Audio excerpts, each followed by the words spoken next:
di dalam mengarungi bahtera keluarga atau di dalam menjaga keluarga ini agar tetap istiqomah di dalam iqamatul.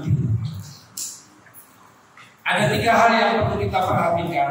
Yang pertama adalah di dalam iqamatul, tentu kita tidak bisa lepas dari keluarga. Kalau keluarga ini kita tidak memiliki visi misi yang sama, pasti akan mengalami banyak persoalan, banyak permasalahan. Oleh karena itu yang pertama yang harus kita perhatikan di dalam keluarga ini adalah as-samahatu 'ala nafsi. As-samahatun nafs. Yaitu bagaimana di antara kita, antara suami dan istri, di dalam keluarga itu ada samah, yaitu saling berlapang dada, saling bisa menerima kekurangan satu dan yang lainnya. Ini yang harus kita pahami. Karena kalau kita tidak memiliki kesadaran, artinya ada kekurangan di antara kita masing-masing, tentu kita akan merasa lebih baik antara satu dan yang lainnya. Kalau sudah kita merasa yang paling baik, merasa yang paling benar, ya, istri merasa paling benar, suami merasa paling benar, tidak ada salah di antara keduanya, sama-sama benar, maka antara satu dan yang lainnya tidak ada saling menerima. Misalnya melakukan sebuah kesalahan, kita tidak memaafkan, ini akan mengalami sebuah permasalahan yang besar dalam keluarga. Oleh karena itu di dalam mengarungi sebuah keluarga ini, di dalam kehidupan kita ini, kita hendaknya mudah memaafkan kesalahan suami, mudah memaafkan kesalahan istri, atau menerima kekurangan dari masing-masing. Karena di dalam surat Al-Imran Allah Subhanahu wa taala berfirman, "Wasari'u ila maghfiratin min rabbikum wa jannatin 'arduha as-samawati wal ardu 'iddat lil muttaqin." Bersegeralah kalian untuk menggapai. Artinya apa? Untuk mendapatkan surga yang luasnya antara langit dan bumi yang disiapkan oleh Allah Subhanahu wa taala kepada orang-orang yang bertakwa. Siapa mereka? Alladzina yunfiquna fis sarra'i wad dharra'i wal kadhimina al ghaidha wal 'afina 'anil nas. Jadi orang yang disiapkan kepada mereka surga yang luasnya antara langit dan bumi, mereka adalah orang-orang yang senantiasa berinfak, baik dalam keadaan diam-diam ataupun terang-terangan. Alladzina yunfiquna fis sarra'i wad dharra'i wal kadhimina al ghaidha. Yang mereka itu menahan amarah. Ini yang sulit, ya.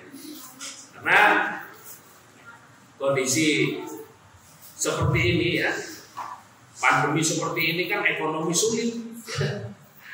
Kondisi, ya, pekerjaan juga sepi, pendapatan semakin nipis, emosi semakin meningkat. Adanya sedikit-sedikit marah, sedikit-sedikit marah. Nah, Allah siapkan langit yang luasnya, surga yang seluas langit antara langit dan bumi itu adalah bagi orang yang menahan amarah. Wal 'afina 'anil nas, dan orang yang mudah memaafkan manusia, apalagi memaafkan kesalahan istri, apalagi memaafkan kesalahan suami, apalagi memaafkan kesalahan anak-anaknya. Ketika ada orang lain berbuat kesalahan, mudah dimaafkan. Tetapi kalau istrinya yang melakukan kesalahan, tidak ada maaf baginya. Wah, ini berbahaya ini ya. Begitu juga istrinya, ya. Ketika suami melakukan sebuah kesalahan, tidak ada maaf bagimu. Karena kamu telah banyak melakukan kesalahan, tidak terhitung kesalahanmu bagimu. Dihitung ternyata kesalahan kita selama ini, sehingga tidak bisa memaafkan. Nah, bagaimana kita akan meraih surga ketika di dalam diri kita itu tidak ada as-samaha, ya? Dada kita ini tidak bisa menerima kekurangan dari suami atau istri. Maka kalau persoalan kita di dalam rumah tangga ini tidak selesai, bagaimana kita menyelesaikan persoalan orang lain? Ya. Jadi harus kita selesaikan dulu di dalam rumah tangga ini. Maka agar kita ini mendapatkan ketenangan, agar kita bisa menyamakan visi dan misi, kunci yang pertama adalah as-samaha 'ala nafs. Masing-masing itu memiliki apa sih? Ya, berlapang dada, menerima kekurangan satu dan yang lainnya. Dulunya istrinya itu cantik sekali, sekarang kok beda ya. Setelah sekian lama tak lihat-lihat, ya. Kalau orang yang masih cinta itu akan mengatakan tak lihat lama-lama semakin cantik. Kan gitu ya. Tapi kalau dia tidak menerima kekurangan istrinya, sampai kok tambah sulit tambah makin lama makin gak kelihatan ya, cantiknya ya. Tambah surup ya, tambah redup ya. Tapi dengan istri orang lain, dia bisa memuji setinggi langit.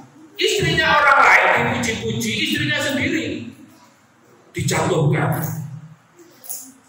Ini berarti apa? Sudah tidak sehat lagi. Nah, kalau aktivis dakwah itu hari ini mengalami kondisi seperti itu di dalam keluarga, maka akan bermasalah di dalam kegiatan dakwahnya. Kalau ada taklim seperti ini, ya. Bi, ayo Bi kita berangkat Bi. Ya nanti dulu lah ya, masih banyak urusan. Bi sudah jam 9 Bi, ya nanti. Bi sudah jam 10 Bi, nanti. Bi sudah gugur, alhamdulillah. Karena gak jadi berangkat. Ada sebab kenapa dia itu malas, kenapa dia itu tidak semangat lagi di dalam dakwah. Bahkan untuk ketemu dengan saudaranya, bahkan untuk ketemu dengan ikhwan atau umat yang lainnya, merasa tidak percaya diri. Karena ada persoalan di dalam keluarga tadi. Kalau ada masalah ya antara suami dan istri, pasti akan terbawa di dalam kehidupan yang lainnya. Oleh karena itu, ikhwan fillah subhanallah, ketika kita di dalam melakukan aktivitas dakwah ini, mari kita juga perhatikan bagaimana di dalam urusan keluarga kita ini sudah harus selesai. Tidak ada lagi permasalahan antara kita dengan istri, ya, antara suami dan istri. Sudah saling memahami, sudah saling menerima. Masa sudah sekian puluh tahun kok sekarang baru diungkit-ungkit kekurangannya masing-masing, ya. Tidak bisa menerima apa adanya kekurangan suaminya, ya. Sudah tahu dulu suaminya waktu dia menikah dengan suaminya nganggur, ya. Sekarang nganggur diprotes, ya. Ya sudah kita terima kekurangan ini. Untuk apa? Untuk kita perbaiki bersama-sama. Nah, ini satu hal yang harus kita pahami. Artinya hari ini kita harus sudah mulai. Ilmu-ilmu yang kita dapatkan di dalam majelis-majelis taklim, di dalam majelis-majelis ilmu, kemudian dari para asatidz ini, hendaknya sudah melahirkan satu hikmah, bahwa hasil daripada ilmu yang kita dapatkan ini melahirkan sebuah hikmah, yaitu kebijaksanaan di dalam diri kita. Setinggi apapun ilmu kita, sebanyak apapun ilmu kita, kalau tidak melahirkan hikmah, kebijaksanaan dalam diri kita, ilmu itu akan hanya menyebabkan kita menjadi orang sombong. Kalau sudah sombong, sebagaimana Rasulullah bersabda, al-kibru batarul haq wa ghamtun nas. Sombong itu akan melahirkan sebuah perilaku apa? Batarul haq. Orang yang sombong itu pasti dia menolak kebenaran. Dinasihati siapapun tidak akan bisa. Karena sifat orang sombong itu dia cenderung menolak nasihat, menolak kebenaran yang datang kepadanya. Wa ghamtun nas, dan yang kedua adalah meremehkan manusia. Jadi dia karena sudah merasa berilmu, ilmunya sudah banyak, ilmunya sudah tinggi, dinasihati siapapun, dia tanya, siapa Ustaz ini? Lulusan mana? Pernah sekolah di mana? Pernah mondok di mana? Ya. Gelarnya apa? Jadi ilmu-ilmu yang didapatkan itu tidak melahirkan sebuah hikmah kebijaksanaan, sifat atau sikap yang bijaksana di dalam memandang sebuah masalah. Kalau tidak ada hikmah di dalam dirinya, ilmu-ilmu itu tidak mendatangkan hikmah, maka kesombongan yang ada. Oleh karena itu, ikhwan fillah asyhadakumullah, hari ini kita banyak mengikuti majelis-majelis ilmu, banyak belajar baik di offline ataupun online. Maka ilmu-ilmu yang kita dapatkan ini hendaknya melahirkan hikmah kebijaksanaan di dalam memandang sebuah persoalan, apalagi di dalam sebuah rumah tangga, ya, di dalam rumah tangga. Rumah tangga seorang dai, rumah tangga seorang pejuang, rumah tangga para mujahid, ya, tentu beda dengan rumah tangga orang yang tidak berilmu, tidak memahami agama. Dan kenyataannya kita lihat hari ini ada banyak rumah tangga itu yang mengalami sebuah perceraian, ya, perpisahan di rumah tangga itu disebabkan karena paham manhajnya beda, ya. Cara memahami ilmu agamanya beda. Nah, ini sudah mulai terjadi. Bagaimana bisa satunya ustadz, satunya ustadzah, sudah berumah tangga sekian tahun cerai? Nah, ini kan ada. Realitanya kita temukan kondisi seperti ini. Mestinya ustadz dan ustadzah itu memberikan contoh rumah tangga yang sangat baik, sangat ideal. Tetapi kenyataannya banyak terjadi perceraian atau perpisahan. Nah, berarti hari ini kita tidak mendapatkan di dalam diri, ya, ahlul ilmi itu sikap apa? Hikmah. Ini sebetulnya babnya banyak, Pak, ya. Bab al-hikmah ini. Yang bab pertama adalah al-ilmu, ya. Bab kedua ini al-hikmah ini pembahasannya cukup panjang, ya. Tapi saya dalam pada hari ini saya tidak membahas tentang masalah hikmah itu. Tapi pada intinya adalah orang yang berilmu itu pasti dia akan melahirkan sebuah hikmah, sikap bijaksana. Tidak mudah marah, tidak mudah mengatakan, ya, bid'ah, tidak mudah mengatakan kafir, tidak mudah melaknat, tidak berkata kotor, berbicara pun dengan istrinya itu dengan lemah lembut. Bicara sama istrinya orang lain ya, salam aja dilembut-lembutkan, assalamualaikum. Sama istrinya ya kasar, ngomongnya kasar, tidak dengan panggilan sebagaimana panggilan Rasulullah kepada istrinya, ya Umairah. Ya. Sayang, nggak pernah panggil sayang sama istrinya. Istrinya orang lain dipanggil sayang. Ini musibah. Berarti ilmu yang selama ini didapatkan itu tidak melahirkan sebuah hikmah. Oleh karena itu, sikap yang pertama ini harus kita miliki di dalam keluarga, as-samah. Yang kedua adalah at-ta'awun 'ala iqamati dinillah.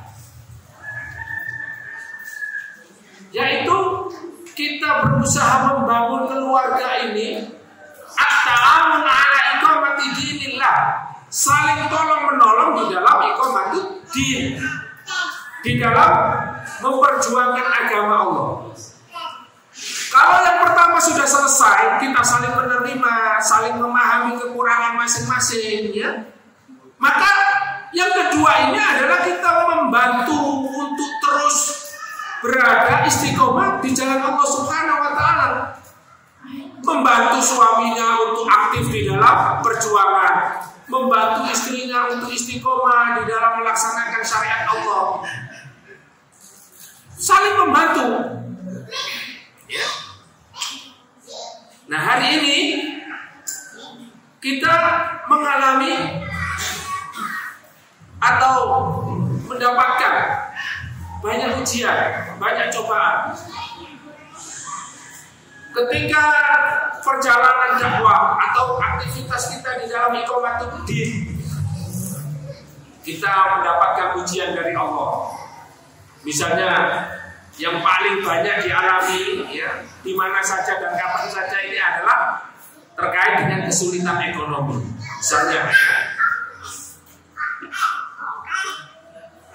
kesulitan ekonomi ini kadang-kala menjadi sebab utama kita tidak mengaji lagi, tidak berangkat untuk taklim, tidak bisa mengikuti kegiatan-kegiatan, ya, yang sifatnya itu adalah meningkatkan kualitas iman kita dan ketakwaan kita kepada Allah. Alasannya ada saja. Ya. Jadi sebab atau yang disalahkan itu adalah gak punya uang, gak punya dana, ya dana. Ada aktivitas apapun, ya tidak bisa dilakukan karena kendalanya ya dana. Nah, ini menjadi apa? Menjadi sebab utamanya. Nah, diuji oleh Allah Subhanahu wa taala dalam keluarga. Bagaimana kita bisa istiqomah meskipun Allah menguji dalam keadaan seperti ini? Tetap kita harus berusaha ta'awun 'ala iqamatul dinillah, saling membantu, saling mendorong. Jangan sampai ya suaminya mau berangkat taklim, ya misalnya jauh, nggak ada biaya, nggak ada fulus, ya malah digandoli. Biar coba berangkat, Bi, jangan berangkat, Bi, nggak ada bensinnya. Bi, jangan berangkat, Bi, badanku kok kayaknya nggak enak, Bi, agak gerges, agak panas ini, Bi. Bi, anaknya batuk-batuk, pilek.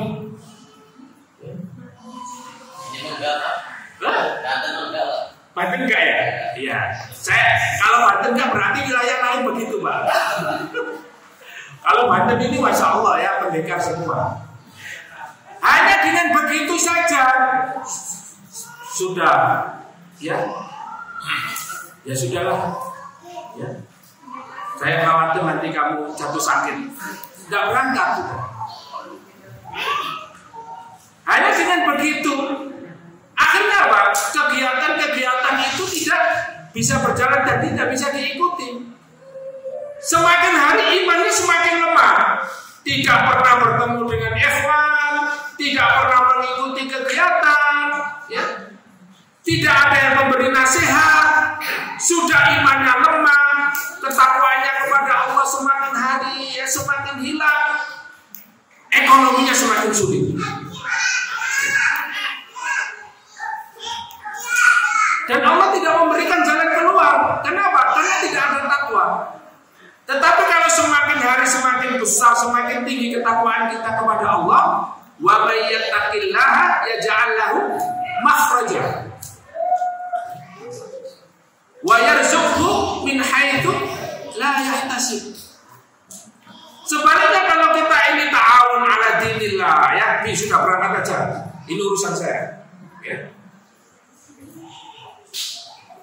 Kemudian diajak istrinya, anaknya berangkat taklim, mengikuti kegiatan-kegiatan aktivitas dakwah yang lainnya. Di dalam majelis ilmu itu kita tenang, di dalam majelis ilmu kita bisa melakukan amalan-amalan yang tidak bisa kita lakukan di rumah. Apa? Silaturahmi, ya. Kita saling bisa mensupport antara satu dan yang lainnya, ikhwan yang satu dan yang lainnya. Kita saling berbagi sharing dengan umahat, ya, satu dan yang lainnya. Kita bisa memberikan apa? Support. Akhirnya bertambah. Keimanan kita bertambah, ketakwaan kita kepada Allah Subhanahu wa taala bertambah, kekuatan kita juga bertambah. Tidak hanya berkutat dalam urusan keluarga dan keluarga sehingga kita akhirnya apa? Mengalami kesulitan. Persoalan hidup kita tidak bisa kita selesaikan sendiri. Tetap kita itu membutuhkan orang lain. Maka orang yang paling dekat dengan kita, orang yang paling mengetahui kehidupan kita adalah suami dan istri. Oleh karena itu, dalam hidup ini harus betul-betul memiliki satu prinsip, at-ta'awun 'ala iqamati dinillah. Keluarga itu kita bangun atas dasar apa? Menegakkan agama Allah Subhanahu wa taala, saling tolong-menolong.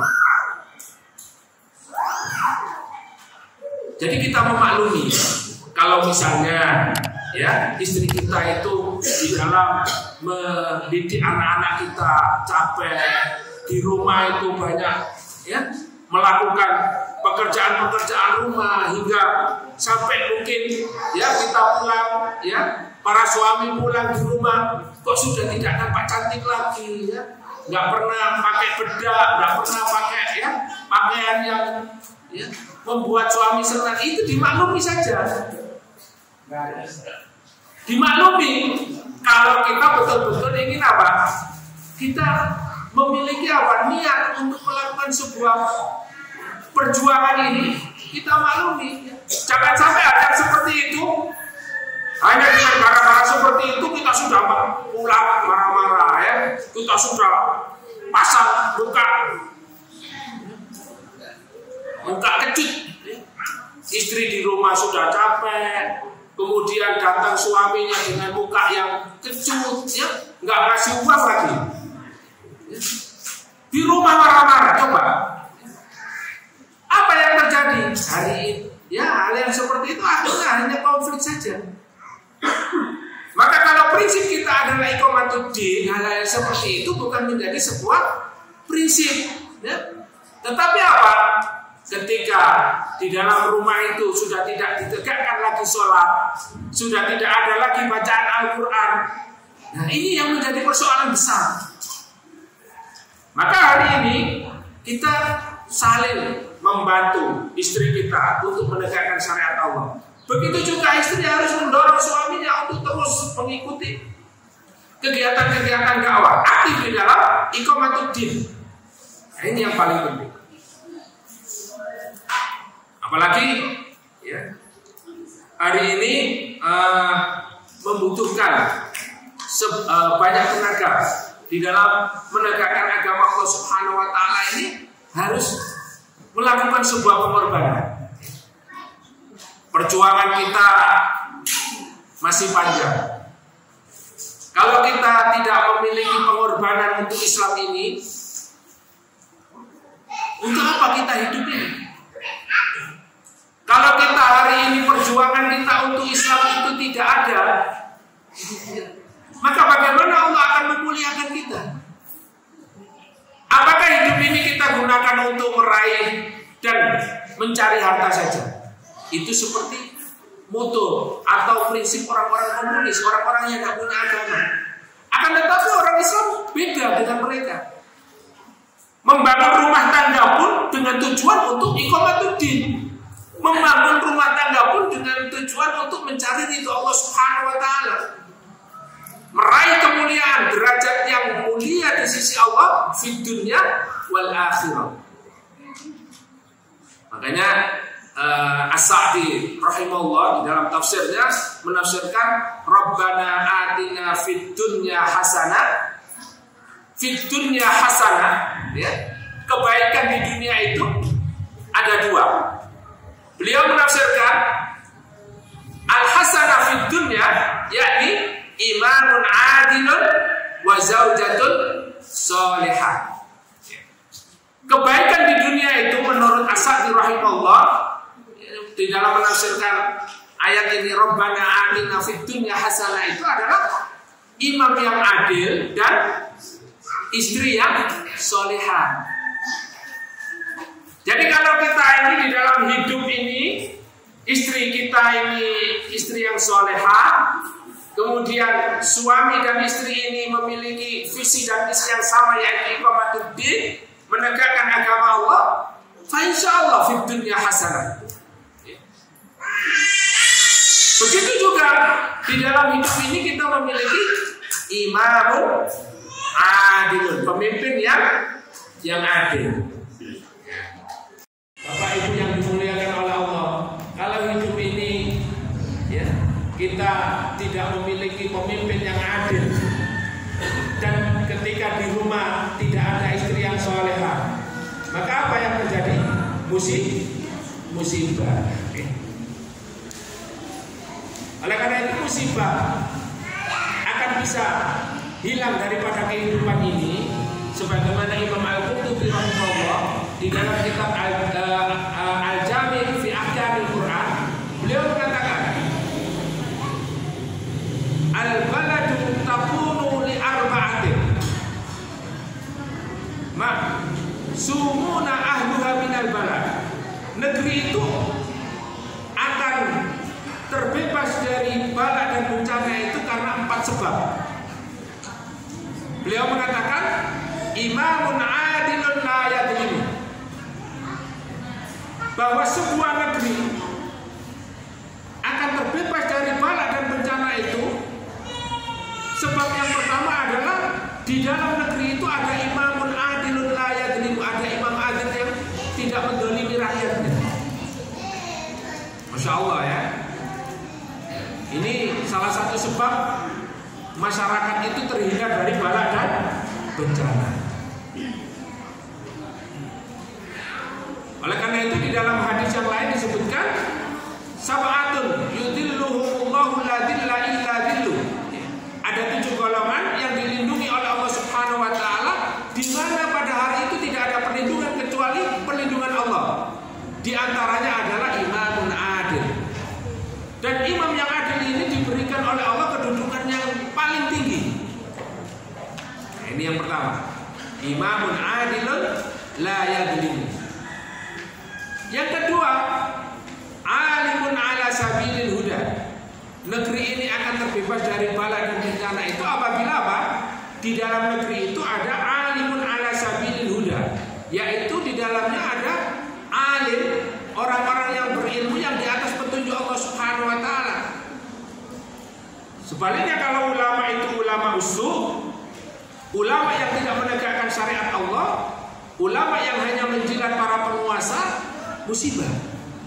Tetapi kalau ulamanya itu ala sabilil huda, di atas petunjuk Allah dan Rasulnya, fa insyaallah akan Allah selamatkan negeri ini. Yang ketiga, masyayikhuhum ya'muruna bil ma'rufi wa yanhauna 'anil munkar wa yuharriduna 'ala talabil ilmi wal Qur'an.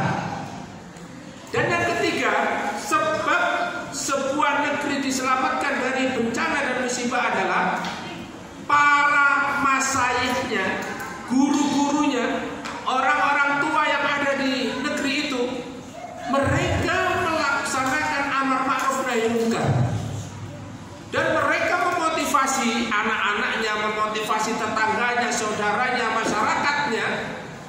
Yuharriduna ala talabil ilmi. Mereka diajak untuk talabul ilmi. Nah, seperti hari ini kita mengajak siapa saja, saudara kita, tetangga kita, apalagi anak dan istri kita, suami kita, untuk apa? Talabul ilmi. Insya Allah Allah akan hindarkan kita dari musibah, dari bencana. Ala talabil ilmi wal Quran, dan kembali kepada Al-Quran. Dan yang terakhir, musibah ini akan terhindar dari sebuah negeri adalah disebabkan karena nisa'uhum masturatun la yatabarrajna tabarrujal jahiliyah. Allah akan menghindarkan negeri ini dari bala dan bencana apabila di dalam negeri itu muslimah, ya, para wanita masturatun, mereka menutup auratnya. La yatabarrajna tabarrujal jahiliyah, tidak bersolek, tidak berdandan seperti dandanan orang jahiliyah. Nah, ini yang disebutkan oleh Imam Al-Qurtubi rahimahullah.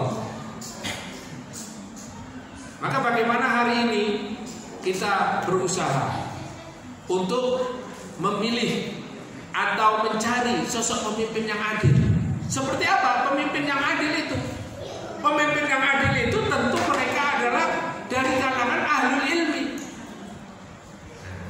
Makanya sekarang ini di antara kaum muslimin, ya, ada yang kita kenal hari ini MPUI, ya, Majelis Permusyawaratan Umat Islam Indonesia, berusaha mencari seorang pemimpin dari kalangan para ulama. Karena kalau pemimpin itu dari kalangan para ulama, fa insya Allah mereka akan mengajak masyarakat ini untuk melaksanakan perintah Allah. Mereka lah orang yang paling takut kepada Allah, takut, ya, dari perbuatan dolim, takut, ya, tidak melakukan sebuah tindakan kejahatan, korupsi dan lain sebagainya. Karena jelas di dalam Al-Quran dikatakan, innama yakhshallahu min ibadihi ulama. Orang yang paling takut kepada Allah Subhanahu wa taala itu adalah para ulama. Maka ciri dan karakter ulama itu adalah khasyatullah. Seorang alim, sealim apapun, ketika tidak melahirkan sebuah rasa takut kepada Allah, dia bukan alim. Ada beberapa waktu lalu yang viral itu mengasuh pondok pesantren. Tapi apa? Yang dia lakukan apa? Memperkosa semua santrinya. Coba, apakah ini disebut alim? Padahal di situ dia seorang ustaz, pengasuh pondok pesantren. Tapi yang dilakukan adalah tindak kejahatan. Berarti apa? Tidak melahirkan sebuah apa? Sikap atau sifat khasyah. Padahal khasyatullah itu adalah sifat utama seorang alim. Bapak Ibu yang dimuliakan Allah Subhanahu wa taala. Maka poin yang kedua ini adalah ta'awun 'ala iqamati dinillah, adalah salah satu sebab kita untuk bisa saling menguatkan istiqomah antara suami dan istri untuk tetap berada di jalan Allah, untuk tetap istiqomah, ya. Yang tadinya memahami atau, ya, memaklumi kekurangan antara satu dan yang lainnya, dan yang kedua saling menguatkan supaya istiqomah di jalan Allah Subhanahu wa taala. Jangan saling menggembosi, jangan saling melemahkan. Jangan karena banyaknya ujian dan musibah ini akhirnya melemahkan kita untuk thalabul ilmi, jangan. Oleh karena itu para ulama membagi sabar itu ada 3, Pak. As-sabru ala musibah. Kemudian as-sabru 'ala ta'ah, kemudian as-sabru 'ala maksiat. Nah, yang pertama adalah as-sabru 'ala ta'ah, sabar kita menjalankan ketaatan kepada Allah. Jadi menjalankan ketaatan kepada Allah ini harus sabar. Ya, melaksanakan sholat harus sabar. Kemudian berinfak harus sabar, harus istiqomah. Kalau kita tidak sabar, kita ini mungkin sudah meninggalkan amalan-amalan itu. Apalagi amalan yang paling tinggi yaitu apa? Al-jihadu fisabilillah, memperjuangkan agama Allah ini berat. Kalau kita tidak sabar, menjalankan ketaatan kepada Allah ini adalah satu urusan yang sangat berat. Maka banyak orang yang tidak sabar itu akhirnya apa? Arahnya bukan jalan yang lurus, bukan siratal mustaqim, tapi dia akan berbelok ke mana? Sekulerisme, liberalisme, komunisme, apalagi Syiah, apalagi pluralisme, apalagi ya? Ada Darmo Gandul, ada Gandul Lucu, ya? Pemahaman-pemahaman yang menyesatkan. Ya. Tadi sebelum kajian juga ada dialog, ada kuburiyun, ya, dan lain sebagainya. Ini kalau kita tidak sabar melakukan ketaatan, maka kita tidak akan berada pada siratal mustaqim. Sebagaimana yang kita baca setiap hari, ihdinas siratal mustaqim, siratal ladzina an'amta 'alaihim. Apa siratal mustaqim itu? Siratal mustaqim itu adalah siratal ladzina an'amta 'alaihim, yaitu jalan orang-orang yang diberi nikmat. Siapa mereka? Allah sebutkan di dalam surat An-Nisa, ulaikal ladzina an'amallahu 'alaihim minan nabiyyina was-siddiqina wasyuhada'i was-shalihin wa hasuna ulaika rafiqa.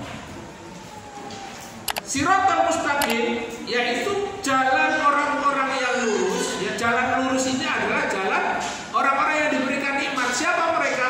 Mereka adalah minan nabiyyin, dari para nabi. Was-siddiqin, orang yang membenarkan kebenaran yang datang kepada mereka. Makanya Abu Bakar itu dijuluki apa? As-Siddiq, karena membenarkan apa yang datang kepadanya dari Rasulullah Sallallahu Alaihi Wasallam. Apa yang dibawa oleh Rasulullah kepada Abu Bakar As-Siddiq dibenarkan oleh Abu Bakar. Makanya beliau diberi julukan Abu Bakar As-Siddiq. Minas siddiqin wasyuhada, dan para syuhada, orang-orang yang gugur di jalan Allah. Was-shalihin, dan orang-orang yang soleh. Maka hari ini mudah-mudahan kita diberikan kesabaran untuk taat kepada Allah, senantiasa menjalankan perintah Allah dan Rasulnya bersama para orang-orang yang soleh. Maka hari ini ya, kita bersyukur kepada Allah bisa bersama orang-orang yang soleh, orang-orang yang baik. Kita bisa belajar, kita bisa bertemu dengan mereka. Ya.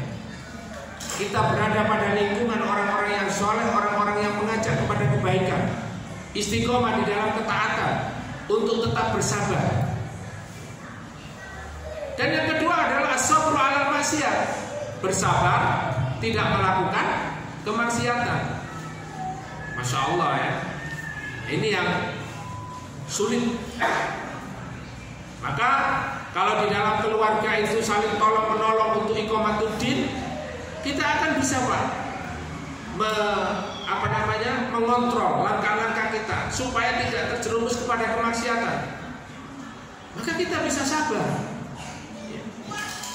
Diberi motivasi oleh keluarga, diberi support terkait masalah ekonomi sulit ini ya. Kita berusaha untuk tidak terjerumus kepada riba misalnya. Itu atas dorongan keluarga. Sudah kita jualan cilok aja, yang penting halal. Masya Allah.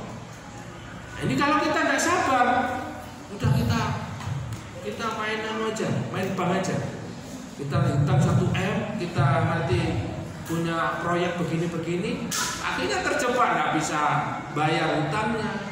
Semua aset yang dimiliki hilang. Dia juga sudah tidak bisa lagi taklim, ya, karena nggak ada kendaraan, karena nggak bisa bertemu dengan ikhwan-ikhwan. Urusannya hanya seputar dunia saja. Ini kalau kita tidak sabar ya. Karena kemaksiatan hari ini itu begitu menggoda. Kalau kita tidak sabar, maka kita akan mudah sekali terjerumus pada kemaksiatan itu.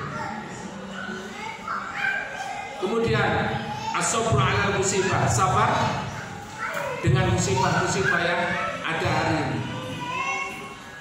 Maka Rasulullah SAW bersabda, "Ajaban li amril mu'min, in asabahu dharra sabara, wa in asabahu sarra syakara." Jadi kunci hidup ini ada 2 saja, Pak. Ya. Ada 2 saja, Bu. Kunci hidup ini apa? Apabila ya, seorang mukmin itu ditimpa ujian, maka mereka akan bersabar. Fakana khairan lah. Itu adalah yang terbaik baginya. Apabila dia ditimpa atau mendapatkan sebuah kesenangan, maka dia bersyukur. Jadi kuncinya 2. Kalau susah, kalau ada ujian, kalau ada musibah, bersabar. Fakana khairun lahu. Kalau dapat kesenangan, ya, mendapat kabar gembira, atau dia mendapatkan ya, sesuatu yang menyenangkan dalam hidupnya, bersyukur kepada Allah. La in syakartum la azidannakum. Ini kuncinya. Jadi jangan sampai kita apabila terkena musibah atau ada ujian yang berat dalam kehidupan ini, kita semakin melakukan hal-hal yang melanggar, hal-hal yang mengakibatkan kita terjerumus kepada kemaksiatan. Karena saking sempitnya hidup ini, akhirnya ya minum-minuman keras. Nah ini naudzubillah min dzalik. Ya. Saking kepepetnya sudah ya kita merampok aja. Nah ini malah ya, bukan sikap seorang mukmin. Ini justru akan melahirkan satu kondisi yang merusak hidup keluarga seorang mukmin. Bapak Ibu yang dimuliakan oleh Allah. Kemudian yang terakhir, ya, tadi yang pertama adalah as-samaha 'ala nafs. Kemudian yang kedua adalah at-ta'awun 'ala iqamati dinillah.